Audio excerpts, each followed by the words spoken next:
Ito po yung sample balot na pinamimigay nila. Kung papansinin ninyo, kasing laki ito nung original na balota na gagamitin natin sa eleksyon. Pero Okay, bibilisan ko lang ha. Bibilisan mo, sige. Nakalagay po dito lahat ng mga kandidato na lalaban sa probinsya na to. Bibilisan ko lang. Weng. Ayan, okay na. Ito po yung likod ngayon yan. Nandiyan yung mga party list na pipiliin ninyo. Kung papansinin po ninyo, kasing laki ito nung actual sample balot, nung actual balota na gagamitin sa eleksyon. Amiro. At allegedly, no, ang sinasabi po, ito po, ang kapalit nito 5,000. Wow, sana all. Basta bibilugan na nila straight yung mga kandidato na nagbigay ng balota na to. So, ang duda natin dito, kaya nila pinapalagyan na po ng bilog yung mga kandidato na nagbo-vote buying kasi meron na pong pagpapasukan to na machine. At yung pagpapasukan na machine na to, meron pong SIM card. So, pag nagawa na po nila ito, doon na po mangyayaring switching. Ang sabi, mismo, kamag-anak ng taga-Comelec ang nagsabi, hindi natin alam kung upon travel papalitan, isi-switch o pagdating sa munisipyo.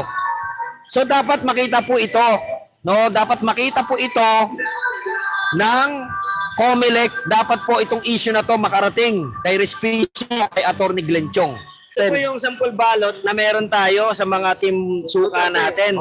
Kung pagpapansinin ninyo, ito po yung aktual na balota na gagamitin ngayong eleksyon. So, ang layo, di ba? Ayun, di ba? O, kitang-kita nyo yung layo. O, ito nga, kulang pa sa 1 length sheet of paper to eh. Mas maliit ng konti. Maliit lang yan. Parang 3/4 yata to. Pero ito pong pinamimigay nila, no?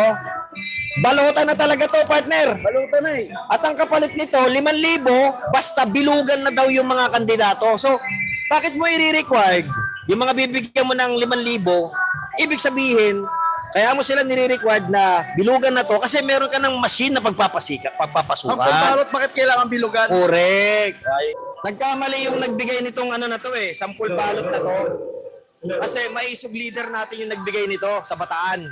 No? Binigay niya may leader. Binigay ito ng maisog leader natin. Pero hindi niya ibinalik kapalit ng 5,000. Kasi gusto niyang maging sample ito.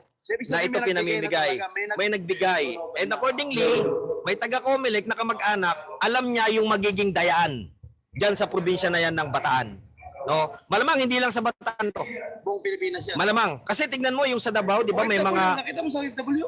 Okay, lahat ng pandaraya gagawin po nila.